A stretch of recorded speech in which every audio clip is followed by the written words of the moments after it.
식사들은 하셨어요? 아니요. 하셨어요? 네. 아, 저희 선거법 때문에. 아, 그리고 거지라. 아니, 저희가 진짜 법만 아니었으면.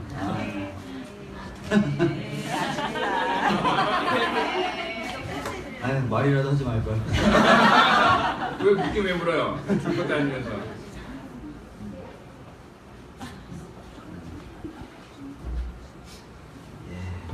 어떻게 3부 시작합니까? 네.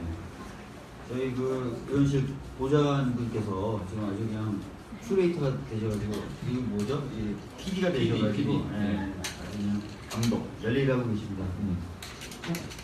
네, 이제 3부 시작하도록 하겠습니다. 3부는 국회 이야기를 좀 다뤄보는 시간이에요. 지난번에 이제 해태상 관련된 이야기도 여기서 나왔던 거고요. 법안, 그 다음에 초선들이 사는 이야기, 이런 것들, 그리고 마지막으로는 여러분들이 주신 질문이나 이런 것에 대해서 답변하는 그런 시간으로 채워져 있습니다. 먼저 오늘의 법안 관련돼서 이야기를 좀 나눠보도록 하겠는데요. 지난주에는 게스트분이 계시다가 가셨었어요. 그렇게 하지 말고, 이거 어차피 파일럿이니까 망하면 우리 탓하지 뭐 게스트 탓하자. 마음만 얘기 하지 말라고 했잖아요. 감독님이. 그렇죠? 예, 그 얘기 하지 말라는 게 자꾸. 예. 머릿속에서 떠나질 않아요. 그래서 이거를 지금 한번 게스트분 계신 상태에서 국회 법 이야기도 하고 국회의원들 초선들의 이야기도 한번 해보자, 이런 차원에서 계셔주십사 말씀드렸습니다. 그래서 대본은 특별히 없을 수도 있어요. 이제 편하시게 저희 두 사람이 얘기하다가 두 종놈이 얘기할 때 주인으로서만 얘기하시면 돼요. 채찍질이 필요하다. 그때 딱 들고 와주시면 될 것 같습니다. 예. 우리가 지난주에는 금주의 법안 이렇게 그 코너명을 잡았었는데요. 한자잖아요. 금주. 우리말로 하자. 그래서 오늘의 법안. 법안도 한자네요. 그러고 보니까. 네, 오늘의 법안. 그리고 또 혼났어요, 저희가. 그렇죠? 네. 지난주에 우리 보좌관들이 작가님인데 앞서 제가 연기한 것처럼 실감나게 해라라고 회의록 그대로 이제 인용해서 올려놨는데 박주민 의원님이 그랬죠? 제가 그런 게 아니라 실제로 막 대사처럼 하지 않고 그냥 평범하게 이렇게 처리하셔가지고 제가 사실 혼났잖아. 방송 경험이 별로 없어가지고. 그러니까 저희 혼났습니다. 사실은 제가 전에 다른 팟캐스트나 이런 데서 표현을 굉장히 칭찬한 적이 있었어요. 그 이유가 뉴스포차. 예, 뉴스포차. 예. 칭찬해드렸던 이유가 뭐냐면 국민분들이 원하면 망가지는 걸 두려워하지 않으시는 분이에요. 저는 아직 두려워요. 근데 저분이 참 나쁜 게 뭐냐면 이렇게 저만 자꾸 망가뜨려요. 이거 하세요? 저거 하세요? 막 이러고 이제 언젠가 복수할 겁니다. 예, 혹시 앞으로 좀 망가질 기회가 있으면 차근차근히 망가지도록 하겠습니다. 앞으로는 좀 재밌게 좀 해보도록 하겠습니다. 예. 긴 연구가 있었지만 지난 방송 이후에도 70건 정도 법안이 발의됐답니다. 그 중에 4건이 공직선거법이었습니다. 벚꽃 대선이 실현된다, 안다, 이런 얘기가 있는데, 될지 안 될지 아직까지 확실하게 감은 안 오지만, 그래도 하여튼 선거가 가까웠다고 생각했는지, 선거 관련된 법안들이 지금 쏟아지고 있는 것 같습니다. 네. 오늘 박한철 헌법재판소장께서 퇴임을 하셨죠. 그러면서 이제 헌법재판관이 8분으로 현재 줄어들어 있는 상태입니다. 퇴임사에서도 우리 모든 국민 또 대한민국을 위해서라도 탄핵 심판의 결정이 빨리 이루어져야 된다. 이런 말씀을 남겨주셨는데요. 그래서 사실 오늘도 선거법 이야기를 하면 좋겠는데 너무 또 선거법 얘기만 드릴 수가 없어서 지난주에 했기 때문에 오늘은 선거법이 아니고요. 오늘은 앞서 왔다 가셨는데 우리 손혜원 의원님이 발의하신 그 법안입니다. 국회에서의 증언 및 감정 등에 관한 법률 개정안입니다.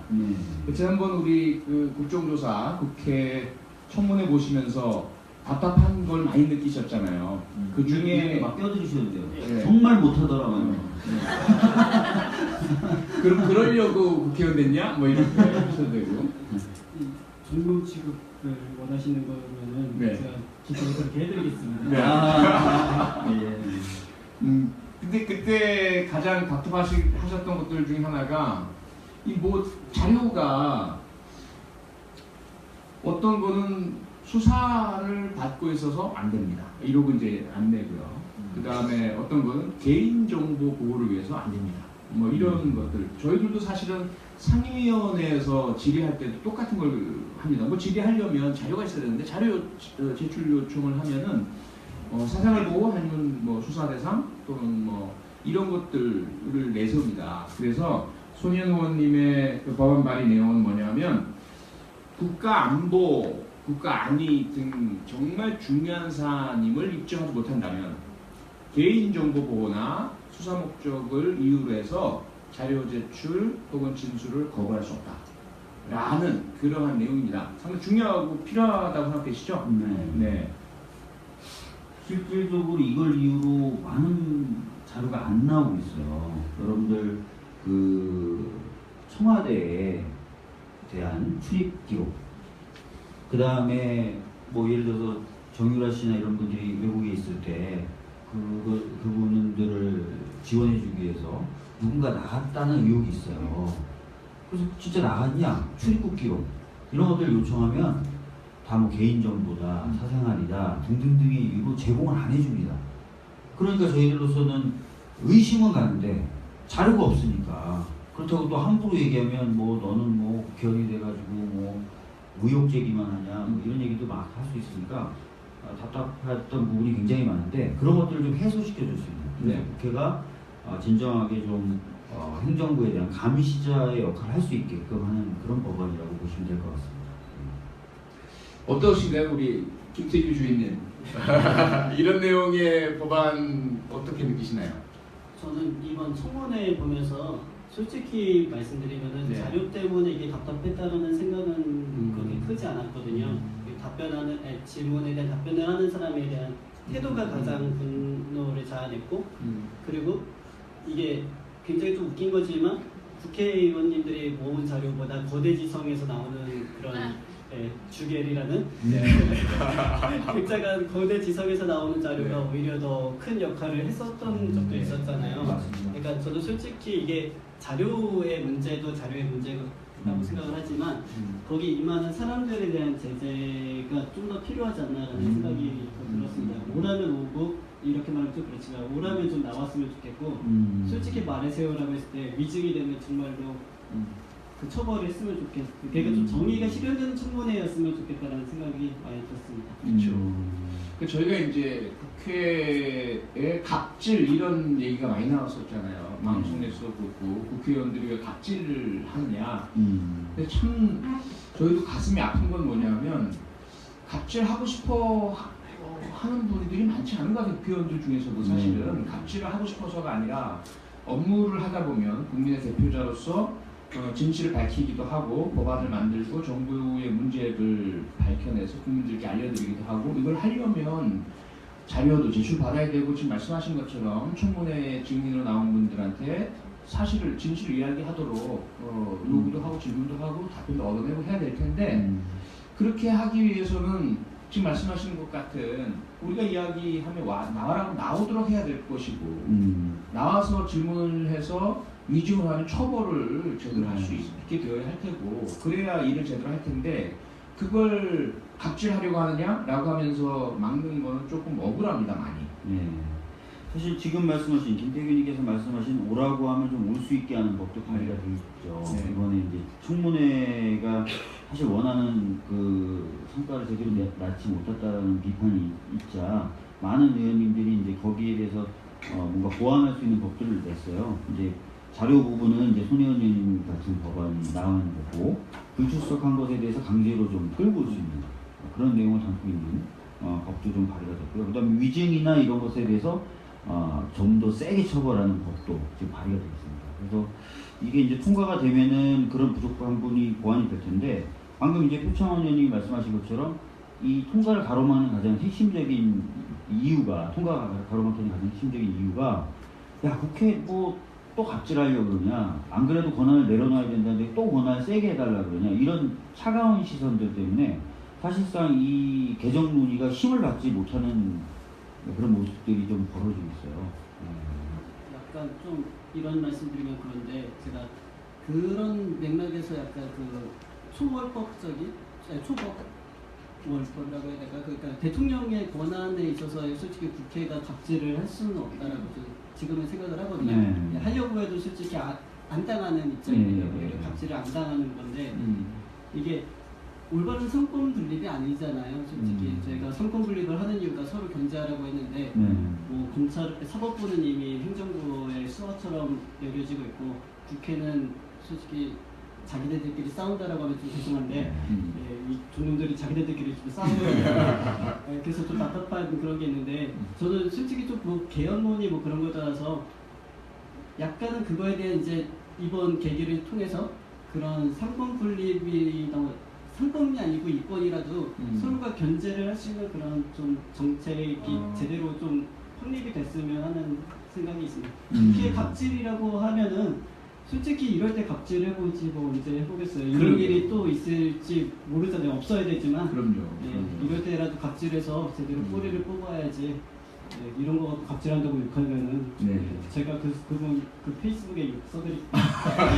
너무나 멋진 주인님이십니다. 고맙습니다. 사실 저희가 그렇잖아요. 국회의원이 갑질을 해서는 안 될 대상은 보좌관들 대상으로 해서 갑질하면 안 되고요. 국회 총선 노동자분들이라든지 사무처 직원분들, 당직자분들 이런 분들한테 갑질하면 안 되고요. 그렇죠. 그다음에 이제 국민 여러분, 또 식당에서 일하시는 분들 이런 분들께 갑질하면 안 되죠.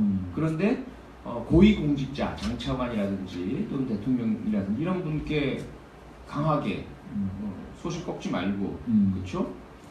건방지게 그렇죠? 질문도 하고 자료도 요구하고 질타도 하고 이런 것들은 해야 되지 않나요? 네, 오히려 이제 가끔 보면 지나치게 을질하시는 분들이 계세요. 그러니까 얼마 전에 청문회 때 이완영이라는 어휴 저렇게 나이 드신 분이 저렇게 오래 앉아 있으면 어떡하냐부터 시작해가지고 너무 을질을 하시니까 그게 사실은 정상적인 모습이 아니지 않습니까? 국민의 대표가 국민의 대표로서 국민을 대신해서 따지고 묻고 질책해야 되는데 이건 뭐 국민의 종이 아니라 나와 있는 증인의 종처럼 굴고 그 다음에 또 이미 이제 한번 폭로가 됐지만 정유라의 승마 부정이 터졌을 때 새누리당 국회의원들이 그때 아마 안민석 의원이 했지만 조직적으로 비호하면서 안민석 의원을 오히려 7분이 그렇죠? 7분이 그런 의지는 진짜 안 되죠. 그렇죠. 자, 그럴 땐 진짜 갑질, 그때에 대한 갑질을 좀 해야 되는 생각이 좀 듭니다. 자, 다음 법안으로 넘어가겠습니다. 다음 법안은 정말 화제를 갑자기 불러일으켰던 저한테도 엄청나게 많은 그렇죠? 민원과 항의와 또 어떻게 좀 해보세요라는 그 주인님들의 그 질타가 쏟아졌던 소위 말하는 전안법. 들어보셨죠? 전기용품 및 생활용품 안전관리법을 줄여서 전안법이라고 하는데요. 이게 사실은 국민 안전을 위해서 필요하다고 해서 우리 정부가 지난 2015년에 사실은 발의해서 통과가 된 법이죠. 그리고 1년간의 유예기간을 두고 시행을 이제 들어가는 상황이었습니다. 그런데 정작 이 법의 대상이 되는 많은 이제 의류라든지 그러한 용품 판매업자분들, 특히 소상인 분들, 이분들께서 이게 시행되는 걸 모르고 계셨어요. 그러다 갑자기 시행이 되니까 깜짝 놀라신 거죠. 이게 핵심은 뭐냐면 KC 인증이라고 하는 그 전기 생활용품 안전 인증을 그 전에는 어린이 유아용품이나 전기용품에만 받으면 됐었는데 이 새로운 법 개정에 따라서 의류라든지 사람의 몸에 닿는 모든 물품에 전부 KC 인증을 받아야 되는 거예요. 그러니까 동대문이나 뭐 남대문에서 옷 파시는 분들이라든지 이런 모든 분들이 갑자기 그 KC 인증을 못 받으면 장사를 못 하시는 상태. 그리고 이러한 의류를 생산하는 작은 수공업체들도 모두 그 추가 비용을 엄청나게 들여야 하는, 또 시간도 많이 걸리고 엄청난 그런 뭐 대기업들이 당연히 다 할 수 있죠. 처리할 수 있고 소화할 수 있고 전문 인력도 다 있고 시스템도 다 되고요. 그런데 특히 중소 상인들이라든지 업체분들, 생산자분들 이분들께 엄청난 그 추가 비용이라든지 어려움을 드리는 부분이었습니다. 그래서 저희도 모르고 있다 깜짝 놀랐어요. 그냥 전환법 하면서 무수하게 문자와 메시지가 들어오는데 그래서 이제 확인해 봤더니 이런 상황이라서 이 부분을 저희들도 우리 더불어민주당에서도 정부에 강력하게 문제 제기를 해서 다시 1년의 시행 의회를 얻어내긴 했습니다. 너무 국민 여러분께 죄송하고요. 미리 살펴드리지 못하고 이런 부분들이 있었습니다. 이 자세한 이야기는 우리 국회의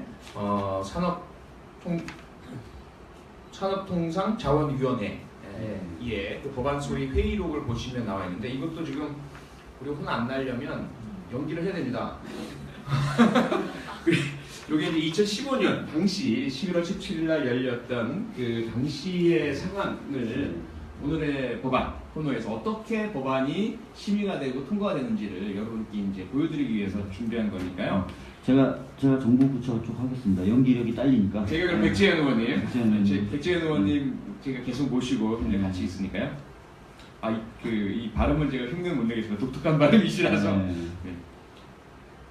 백지현 의원, 이거 여론 수렴은 어떻게 했어요? 업체들에 대한 수렴은 이렇게 고친다는 데 대한 의견 수렴을 어떻게 했나요?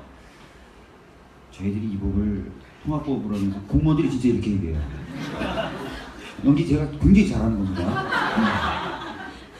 저희들이 이 법을 통합법으로 하면서 공청회라든가 절차에 따른 청문회 같은 것들을 다 거쳤습니다. 설명회도 하고요. 우리 국회에 대한 절차는 안 거쳤지만 정부에서는 그런 절차를 거쳤다는 얘기인가요? 예, 그렇습니다, 의원님. 그래서 저희들 법제처 심사까지 다 마쳐가지고 왔습니다. 또 다른 차관입니다. 이관섭 차관이. 이게 정부 입법이기 때문에요. 입법 예고, 그 다음에 공청회, 그 다음에 규제심사, 관계부처 의견 뭐 이런 거 다 듣고 통과된 그런 정부 법안입니다. 알겠습니다. 믿고 하지요 뭐. 이렇게 해서 이제 믿고 했는데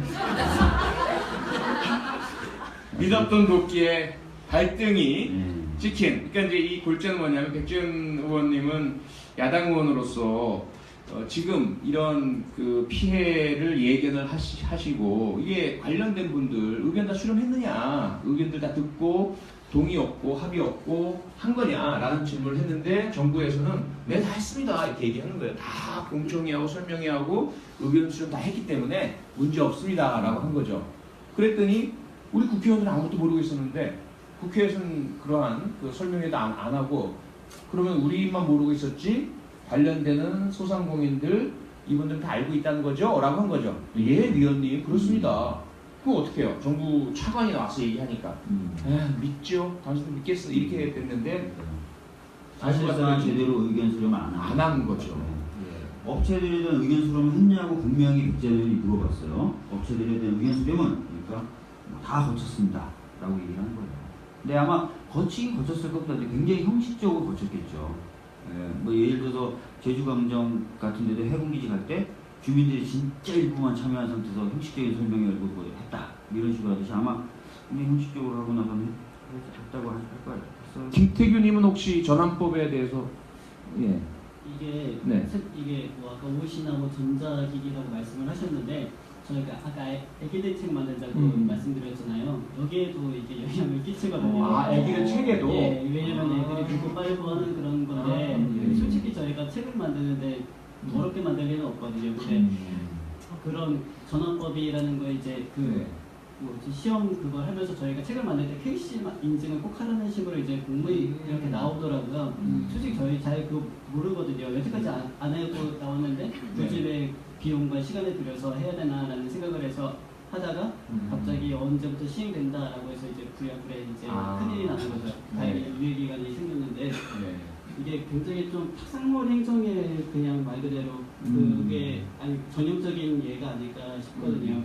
실제적으로 그 사람들도 자기들 생활하면서 이거 KC마크 있어라고 보지도 않을 거면서 공무원들도 그렇잖아요. 자기들이 법을 내면서 의미를 모르진 않을 텐데 이거를 해서 세수 우리 입장에서는 그런 거예요. 이거 받을 때 되는 돈에 이 사람들이 좀 노리는 게 아닌가? 라는 그런 합리적인 의심을 할 수밖에 없는 상황이 돼버리니까 이런 것 때문에 솔직히 이렇게 국회의원님들 아까 물어봤다고 하셨잖아요. 그러라고 이렇게 뽑아놨더니만 믿겠습니다. 이 한마디로 끝나는 거 보니까 좀 그렇네요. 좀 그렇죠. 저희 좀 쑥스러운데 여기에 더 문제는 뭐냐면요. 제가 알아봤더니 지난번에 우리 가습기 살균제 사건 있었잖아요. 혹시 문제는 그 가습기 살균제도 전부 KC 인증마크 다 받은 거예요. 네. 그랬는데 우리 그 갓난 아기, 뭐 임신부 모든 분들께 엄청난 그 건강상 위해 끼치고 사망하시고 난리가 났지 않습니까? 그 문제는 좋다 이거죠. 우리 그 안전 건강 위해서라면 필요하다면 해라. 필요하다면 해라. 그런데 정말로 필요한 곳에 필요한 인증을 하면 좋겠는데 그게 아니라 지금 김태규 님이 제기하신 합리적 의심처럼 정부에서 세수 그냥 더 많이 걷기 위해서 이렇게 그 게시 인증 받으라고만 하고 정작 받아서 필요한 안전의 증대 효과는 별로 없고 굳이 안 해도 되는 곳에 확산시키고 이건 아니지 않느냐. 그런데 국회에서 국회의원들이 그냥 한번 질문해보고 나서는 믿겠습니다라고 그냥 넘어가는 그죠? 이게 너무 싱겁지 않느냐 이런 말씀이라서 저희들도 사실은 뜨끔한 게 이 법안 그 심사를 하면서 정확하게 어떤 효과가 날지를 알기가 어렵습니다. 그래서 최대한 노력을 다해서 혹시라도 이러한 부작용이 있지 않아요? 이런 거 확인했어요? 이거 정말 괜찮은 겁니까? 라는 질문을 던지지만 정부 부처가 거짓말을 하거나 거짓말이 꼭 아니라 하더라도 있는 사실을 밝히지 않으면 저희들이 몰라요. 그러다 보니까 이제 그 참 이런 문제가 있습니다. 이거 참 제가 너무 말이 많은 것 같은데. 아니요. 주인님이신데. 제가 그냥 일반적인 일반인들 시각에서 보면은 네. 이게 행정부에서 내려온 법안이잖아요. 예. 그러니까 뭐 국회에서 그걸 태클 걸면 또 정부 하는 일 태클 건다라고 분명히 갑질한다 또 나올 것 같다라는 생각은 분명히 알고는 있는데 좀 국회라는 데가 말 그대로 행정부에서도 오고 뭐 국회에서도 만들고 해서 법을 만드는 기관인데 이런 문제가 생길 때마다 계속 그런 문제를 거친다는 게 솔직히 좀 소모적이라고 생각을 하거든요. 그러니까 앞으로 그냥 이것도 1년 내 유예 기간이라고는 하지만 그걸로 끝이 아니고 정말 또 실행이 될지도 모르니까 저는 좀 앞으로도라도 저는 저번에 그 박주민 의원님 그 중구난방 뭐 이런 거 하는 거 굉장히 좋은 거라고 생각을 하거든요. 법안에 대해서 이렇게 설명해주고 어떠세요라고 의견을 한 번쯤은 물어보고 그걸로 이제 심사를 좀 해보셨으면 좋겠다라는 생각을 해봅니다. 미국 같은 경우에는 이제 일정 종류의 행정명령 같은 걸 발의할 때 행정명령이 어떤 영향을 미치는지 평가하게 하고 설명하고 의견을 받도록 돼 있는 제도를 가지고 있거든요. 그리고 도로 건설이나 이런 걸 할 때도 도로 인근 주민들이 어떤 영향을 받는지를 다 조사하게 돼 있고 또 도로 건설 부지에 있는 주민들에게 이거 건설해도 되겠습니까? 어떻습니까? 당신의 삶에는 뭐 어떤 이렇게 다 물어보게 돼 있는 제도를 가지고 있거든요. 그런 것들을 좀 우리나라도 그러게요. 체계적으로 좀 도입하는 것도 좋을 것 같아요. 네. 나쁜 일이 있었으니까 좋은 일도 있듯이 이런 계기로 좀 좋은 일을 승화시켰으면 좋겠어요. 그러게요. 네. 지금 우리 박주민 의원님이 행정명령 얘기하셨는데 이 세계를 공포에 떨게 하고 있는 도널드 트럼프의 첫 행정명령이 7개 그 이슬람 국가 국적을 가진 사람의 입국 금지였지 않습니까? 여기에 대해서 이제 위법 지적이 제기가 되니까 정부 미국 행정부 백악관 차원에서 방어를 해야 되잖아요. 그 업무를 법무부 장관이 하는데 그 법무부 장관이 법무부에 이 행정명령에 대한 방어하지 말라 라고 지시했다가 잘렸죠. 멋있는 법무부 장관인 멋있긴 한데 근데 그게 좀 함정이 있습니다. 뭐냐면 오바마 대통령이 임명하고 간 법무장관이었고 트럼프가 임명한 법무장관이 들어오기 전이어서 이분이 소신 있게 딱 우리 유진용 장관님만큼의 멋진 모습은 아닌 거죠. 그런 일이 있었습니다. 지금 그 긴급하게 저한테 오더가 하나 내려왔어요. 녹음을 갈아야 한다. 근데 뭐 우리가 뭐 녹음 테이프 녹음하는 건가요? 그 정도로 원시적인가요? 그건 아닌 것 같은데. 2, 3분 정도의 텀이 필요하다고 해서 잠시 책 나눔 행사로 이 시간 좀 떼우도록 하겠습니다. 책 나눔 행사의 요지는 두 분을 선정해서 저희가 책을 나눠드리는 행사를 하는 건데요. 책 앞에는 표창원 의원님의 사인과 제 사인도 들어가 있어요. 저는 그냥 우하고 박지훈이가 싸우니까 와! 뭐지 이 반응은? 은평갑에서 오셨나요? 예, 그러신 것 같습니다. 당근을 주신 것 같아요, 저한테.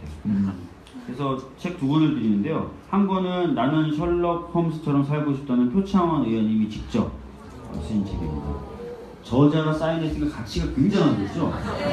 꼭 받아보시면 좋을 것 같고요. 다른 한 권은 김탁한 작가의 그 거짓말이다라고 김건우 변호사를 소설입니다. 책 한 권은 가장 멀리서 오신 분에게 드려라라는 오더예요. 호주에서 오신 분, 호주. 뉴질랜드. 아니 진짜 거기서부터 할 거예요? 아니 가끔 계시더라고요. 지난번에 혼자서 왔어요 그러시는데. 해외에서 오셨다 이런 분 계세요? 오늘은 없으시구나. 아 오늘 없으시구나. 지난번에 진짜 그 호주에서 오신 분이 두 분 계셨었어요. 제주에서 오신 분, 제주. 계시군요. 앞서 정선에서 오신 분 계셨는데 정선? 정선보다 먼 곳 계세요? 정선보다 어디세요? 대구. 대구. 와 대구와 대구. 정선 어디가 뭔가요? 대구요. 대구 뭔가요? 와 대구보다 먼 곳. 정선이 멀다는 이제 소수설이 그렇게. 예, 예전에 뭐 정조도 수원은 100m라고 주장한 적이 있었어요. 그러면 일단 대구 분에게 표창원 의원이 직접 좀 선물을 증정하는. 와.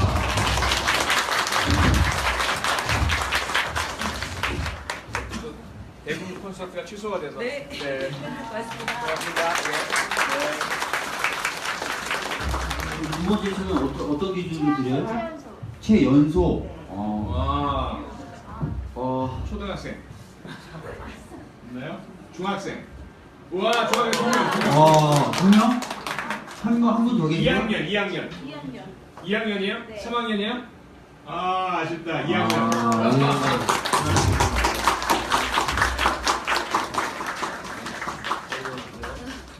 아니 제일 앞에 계셔서 예. 이렇게 짜고 치는 것 같은 느낌.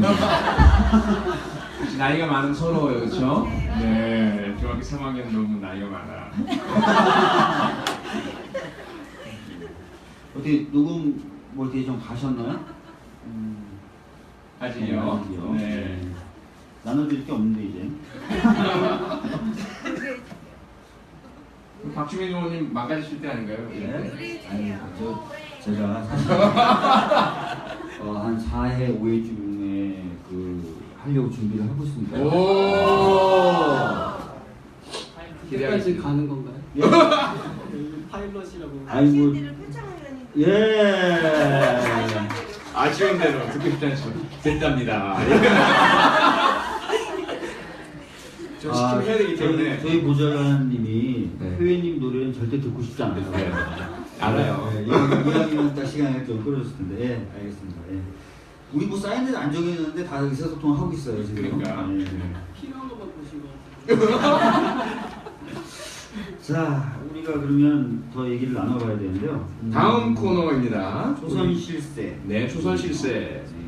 조선 실세가 초선들 중에 실세가 아니고요. 비선 실세에 버금가는 초선 실세가 아니고 실제로 살아가는 세상 이야기. 그렇죠? 이런 겁니다. 초선들이 살아가는 세상 이야기. 국회 관련된 이야기인데요. 국회의원 동산이라는 곳이 있습니다. 어떻게 표현님 한번 가보셨어요, 의원 동산? 네, 저는 한번 그때 무슨 뭐더라?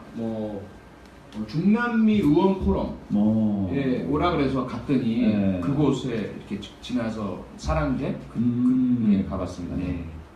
어떻게 보면 약간 동산이 있다. 예, 그런 이렇게 그- 언덕백인데. 예. 근데 사랑제라는 곳이 있고요, 말씀하신 네, 대로 거기 외빈들이 오면 주로 의장님이 환담을 나누는 장소로 쓰기도 하고 주말에는 야외 결혼식이 치러지기도 하는데요. 이 국회의사당 영등포구 여의도동 1번지에 있는데 이곳이 원래 과거에 양말산이라는 지명으로 불렸답니다. 이 양말산은 조선시대 궁녀들의 화장터였다고 합니다. 그래서 어떻게 보면 이 언덕이 예. 실제로 과거에 무덤이었을 수 있다라는 이야기가 있다는 거예요. 네. 그래서 음기가 굉장히 강하다.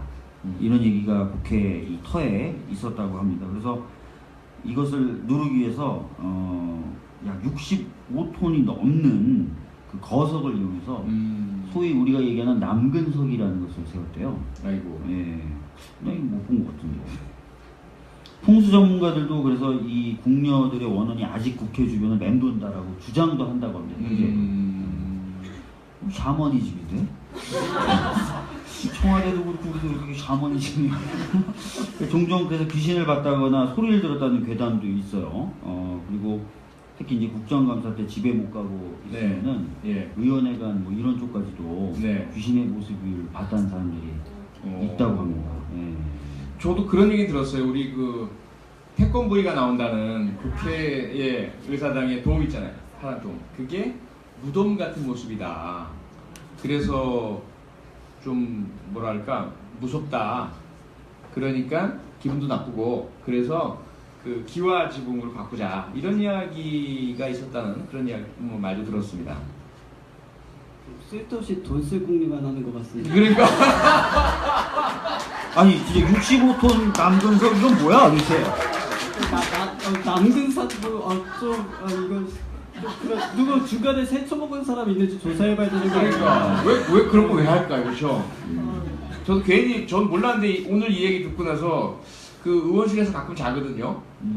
근데 뭐 무서운 게 없었어요. 귀신도 못 봤고 근데 또 있다 그러면 괜히 또 이상해지잖아요. 그렇다. 네.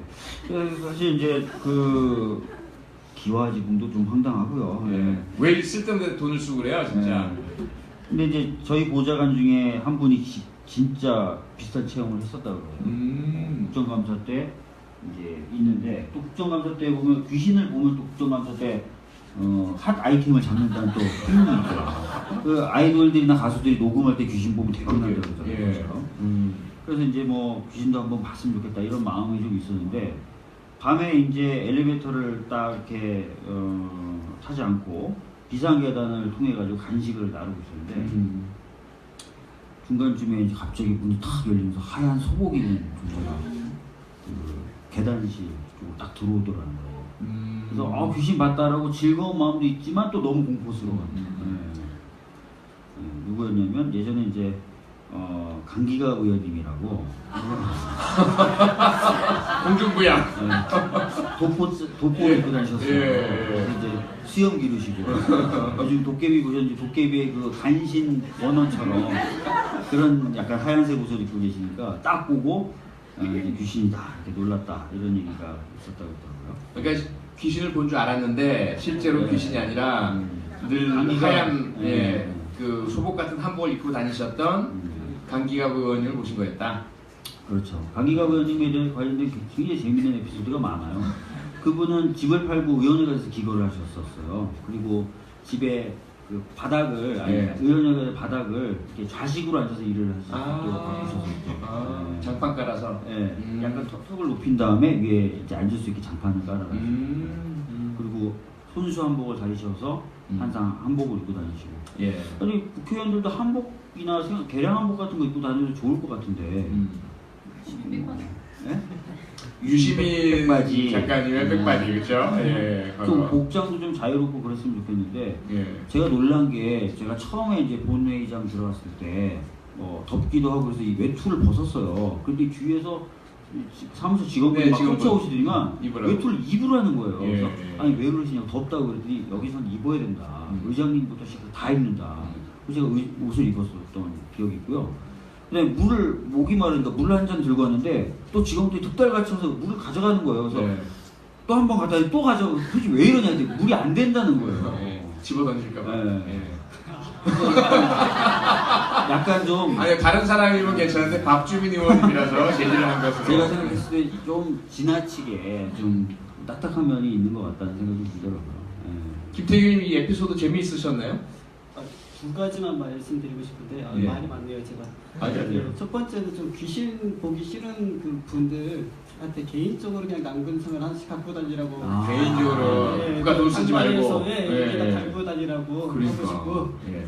두 번째로 그거 격식을 거기서 차리지 말고 국민한테나 좀 잘 차려줬으면. 네. 사이다. 네. 진정한 사이다. 제가 내일부터 국회 앞에서 개인 남근석 장사라고. 여형 논란에 휩싸입니다. 네, 조심하십시오. 제가 그래요? 크게 혼났기 때문에 예. 정말 충심해서 예. 드리는 말씀입니다. 여기 풍수지리 하시는 분이 가서 팔면 좋을 것 같은데. 근데 저도 오늘 에피소드는 별로였어요. 예. 지난주에 혜태가 빅히트를 친 것 때문에 기대가 많으셨을 것 같은데 이 귀신 얘기는 좀 진부하고. 근데 사실은 뭐 그 어떻게 보면은 국회가 그만큼 아직도 약간 좀 폐쇄적이고 네. 그러다 보니까 뭐 온갖 자기들끼리만의 이야기가 좀 네. 오는 거죠. 그런 것도 다 좀 사실 풀어서 네. 국민분들이 쉽게 접할 수 있고 누구나 편하게 와서 볼 수 있는 곳이라면은 뭐 이런 이야기들이 오히려 안 나오고 그게 더 정상이겠죠. 네. 청와대도 사실은 막 청와대에 대한 막 국민분들이 상상만 하게 되잖아요. 근데 제가 오늘 얘기 들어보니까 뭐 덴마크라든지 심지어 러시아 같은 경우도 그냥 관저가 일반 생활하는 공간하고 거의 붙어 있대요. 그리고 앞에 경찰 2명 정도만 지키고 있고. 그러니까 그렇게 좀 되면은 권위적으로 굴려야 볼 수가 없고 네. 좀 더 국민들이 좀 쉽게 비판도 할 수 있고 이럴 텐데 그런 것도 좀 한번 생각해 보게 되는 계기인 것 같네요. 그렇습니다. 네. 어쨌든 다음 주에는 더 재미있는 이야기를 기대해 주시길 부탁드리겠는데요. 자신감이 좀 없네요. 진짜 재미있을지. 네, 여튼 재밌게 노력을 해보겠습니다. 마지막 코너 남았는데요. 박주민의 민과 표창원의 원을 따서 민원 상담 코너입니다. 네. 이 민원 상담 코너는 여러분께서 사전에 올려주신 질문을 정리해서 박주민 의원님 대선대 제가 하고 있네요. 저는 사실은 아까 저 민원 상담의 네. 제목이 멋있다고 어떤 분이 그러셨어요. 예. 고개를 숙이고 있는데 예. 굉장히 기분이 좋아지는데 고개는 괜히 들 수 없는 실수라서 놓치고 있었어요. 그래서 뭐 그런 코너입니다. 그렇죠? 네. 질문을 주신 것을 저희가 사전에 코너 그 게시판이나 이런 데서 받은 것들을 가지고 정리한 다음에 좀 답변을 드리는 건데요. 저희가 이제 이번에 답변을 해드릴 질문은 뭐냐면 이 신사와 거지라는 팟캐스트는 어떻게 시작하게 됐냐, 누가 먼저 제안했냐는 질문이었습니다. 이거 어떡하라고요?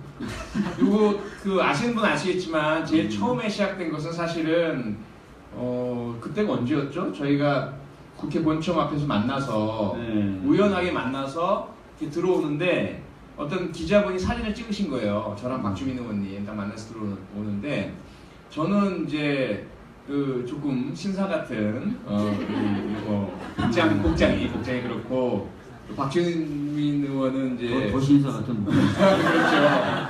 근데 본인이 신사와 땡땡이라고 하면서 이제 그 사진을 올리셔서 페이스북에다가 그 땡땡은 뭘까요? 이렇게 올렸을 때 어떤 분이 여러분이 거지라는 뭐 이렇게 많지는 않으셨는데 많지는 않으셨죠? 한 100명 중에 300~400명? 100명 중에 98명 그렇죠?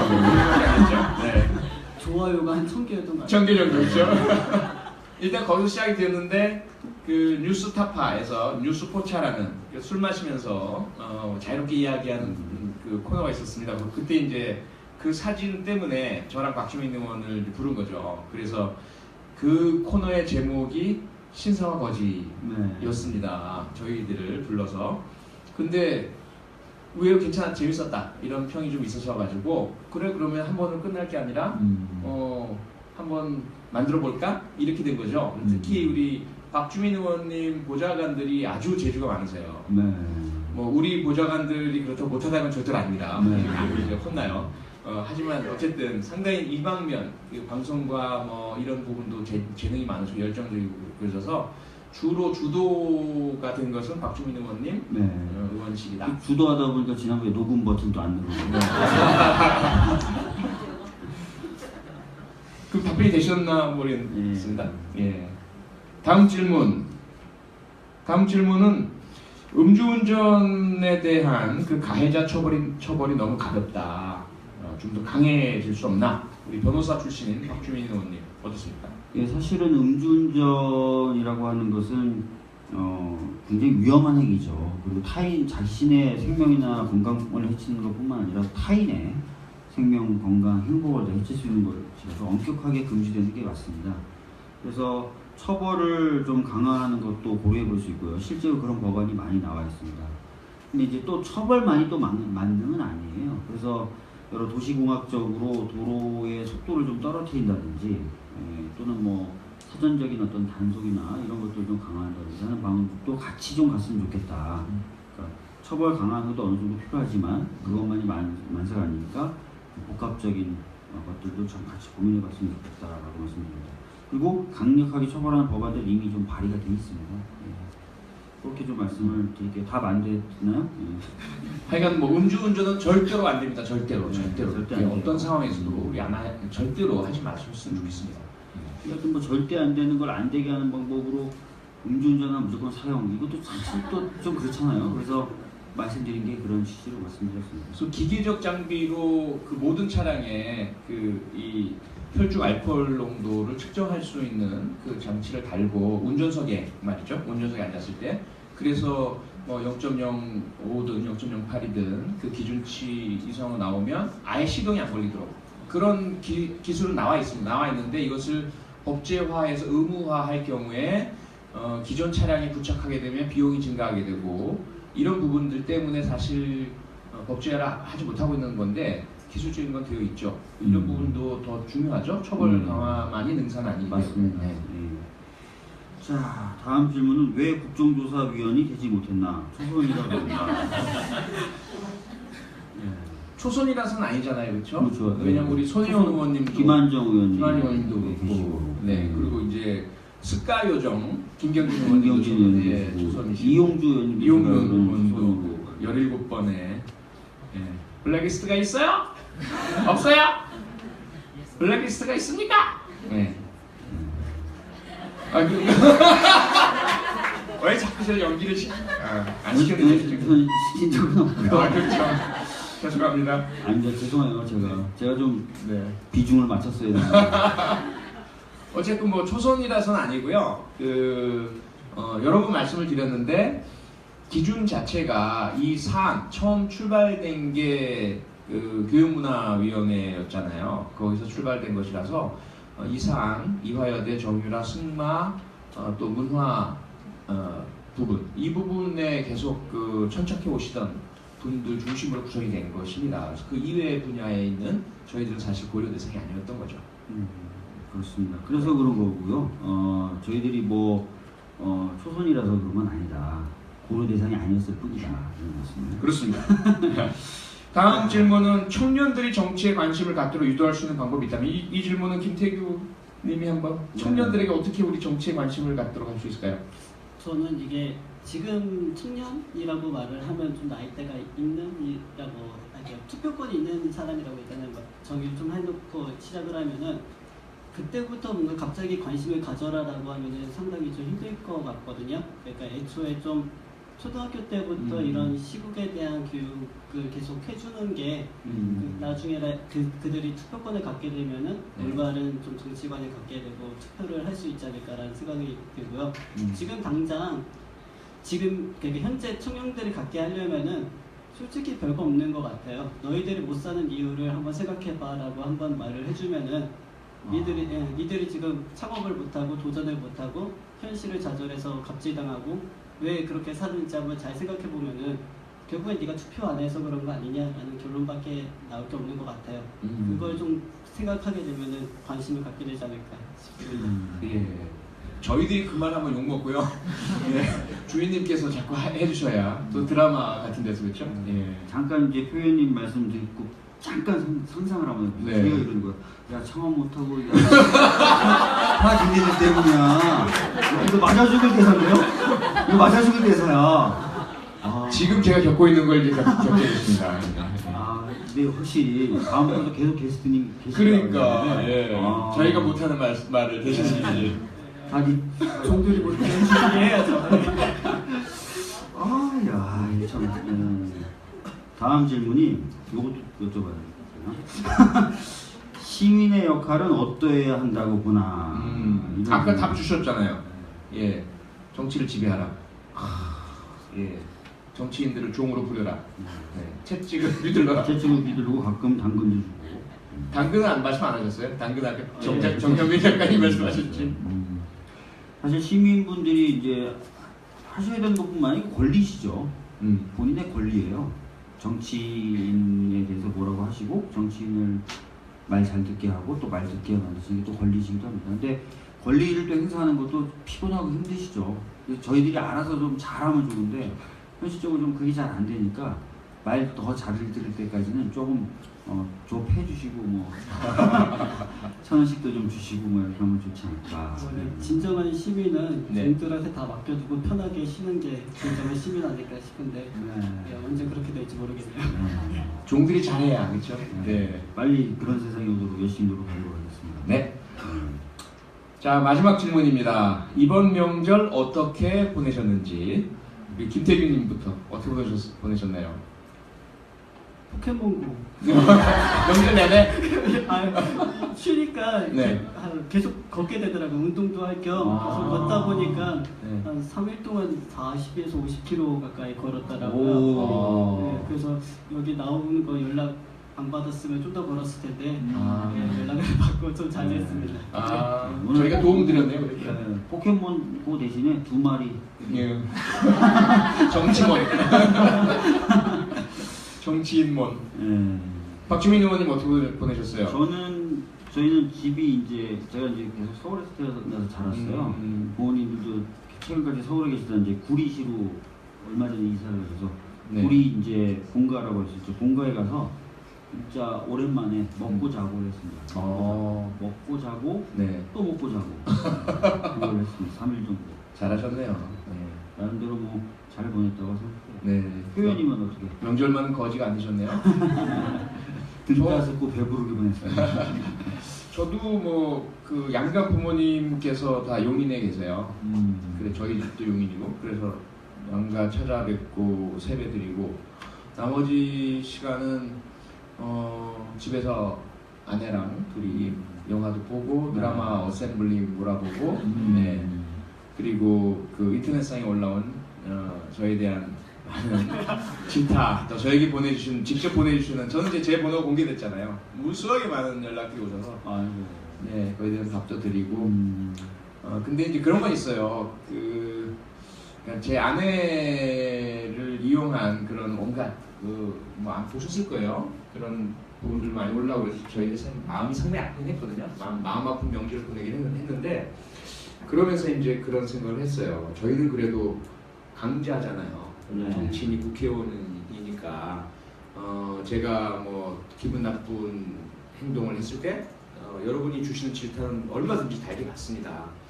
근데 이제 진짜 약한 약자분들 사이버 성폭력 당하시고 또 연예인분들 중에서도 그런 그 세상을 노출 공개되시고 또 허위 그런 공격 당하시면서 정말 고통받으시는 분들 그분들의 마음이 어떠실지 아주 뭐 1000만분의 1 정도를 이렇게 경험을 해본 것 같아요. 그러면서 참 너무 그분들의 아픔을 충분히 공감하지 못했구나라는 죄송한 마음을 느꼈고 심지어 이제 세월호 가족분들 중에도 제가 걱정돼서 문자 주신 어머니가 계세요. 그래서 어머니한테 너무 제가 죄송하더라고요. 그래서 제가 아무리 뭐 제가 힘들다 하더라도 우리 세월호 가족분들이 겪으신 고통에 1000만분의 1이나 되겠으니까 걱정하지 마십시오 이렇게 말씀드렸는데 좀 명절 상당히 좀 배움의 그런 시간이었던 것 같습니다. 저에게는. 네. 사실 이제 또 아울러서 뭐그 표현이 겪으셨던 일의 발단이 사실 블랙리스트예요. 근데 예술인들의 삶에 대한 자료를 저도 설명도 잠깐 읽어봤는데 대부분의 예술인들이 월 100만 원도 못 버는 극빈의 삶을 살았습니다. 그런 예술인들을 상대로 돈을 미끼로 또는 여러 가지 기회를 미끼로 또는 그런 걸 안 줌으로써 굉장히 편향된 내용을 생산하거나 아예 내용을 생산하지 못하게 만들었던 정부 굉장히 잔인하고 못됐다라는 생각을 좀 같이 해주셨으면 정말 좋겠습니다. 네. 자, 마지막 인사 드리겠습니다. 우리 김태규님 마지막 오늘 소감이나. 예. 사실 저 뒤에 있을 때 굉장히 떨렸었거든요. 네. 동작하지만 말씀하실 때 나 어떡하지 하계속 그 생각만 하고 예. 있었는데 그래도 너무 두 분 잘 해주셔서 굉장히 좀 이제 와서 좀 많이 편해졌어요. 그래서 너무 잘하시는데요, 근데? 그렇죠? 너무 잘하셨네요. 그렇죠? 잘하셨죠? 예. 오늘 제가 첫 일반인인가 네. 일반인 첫 출연자라 굉장히 영광이었고요. 이거 팟캐스트 계속 이렇게 이어져서 여러 사람들의 이야기 듣고 전해주는 그런 방송이 되기를 바라겠습니다. 네. 고맙습니다. 첫 일반인보다 첫 주인님. 네. 수고하셨습니다. 박주민 의원님 마지막. 예, 하여튼 뭐 일단 파일럿으로 진행하기로 한 마지막 회입니다. 저희들은 오늘까지 여러분들의 반응을 보고 심각한 숙고와 네. 회의를 거치도록 하겠습니다. 네. 어떻게 할 것인가, 그런 부분에 대해서 거칠 것이고 여러분들의 기대에 부응하는 방향으로 아마 결론이 날 것 같다는 생각은 들어요. 폐지? 기대에 대한 예단을 하고 계신 것 같은데요. 하여튼 저도 이제 오늘 많이 느끼는 시간이었어요. 진짜 국회의원들 일 똑바로 해야 되겠다. 그다음 잘해야 되겠다. 그다음 더 열심히 해야 되겠다라는 것을 계속 느끼는 3시간이었던 것 같습니다. 네. 건강 좀 챙기시면서 건강합니다. 고맙습니다. 네, 뭐 저도 마지막 인사 말씀드리겠습니다. 사실 이미 많은 분들께 알려드리긴 했는데 예매하신 분들께도 알려드리고 제가 진행하고 있었고 준비하고 있었던 전국 순회 토크 콘서트가 전면 취소가 됐습니다. 참가자분들의 안전에 대한 우려도 있고요. 그리고 어쨌든 제가 저로 인해서 발생한 논란으로 인해서 여러분들에게 걱정을 끼쳐드리고 그로 인해서 또 탄핵과 정권 교체 등의 중요한 우리 국민적인 관심사에 조그만 균열도 발생하는 것 같고 해서 제가 너무나 죄송합니다. 너무나 가슴도 아프고 그래서 제가 준비했던 모든 일정을 취소했고요. 너무 죄송스럽습니다. 사과를 공개적으로 또 드리겠습니다. 다만 그래서 대외 활동은 제가 꼭 해야 할 국회의원으로서의 또 당에서 제게 하라고 하시는 것 이외에 개인 활동은 모두 전면 취소하고 당분간 하지 않을 예정이고요. 오직 이 거지와 신사와 거지 팟캐스트만 여러분과 약속이고 박주민 의원님과 약속이기 때문에 이 부분만 폐지가 되지 않는다면 계속 해나가겠습니다. 여러분과 계속 어쨌든 만나 뵙고 더 힘내고 더 기운내서 여러분께 꼭 보탬이 되는 그러한 모습을 보여드리도록 노력하겠습니다. 오늘 와주신 여러분들 또 페이스북 라이브로 봐주신 여러분 팟캐스트로 다운받고 또 청취해 주실 여러분들 너무너무나 감사하고요. 저희는 오늘도 또 내일도 한 걸음 더 깊이 들어가서 최선을 다하겠습니다. 고맙습니다. 오늘 거는 녹음 되겠죠? 네, 버튼 눌렀죠? 네, 녹음됐답니다. 이러고도 안 됐으면 저희가 고맙습니다. 감사합니다. 네, 진짜 잘해주려고 하시네.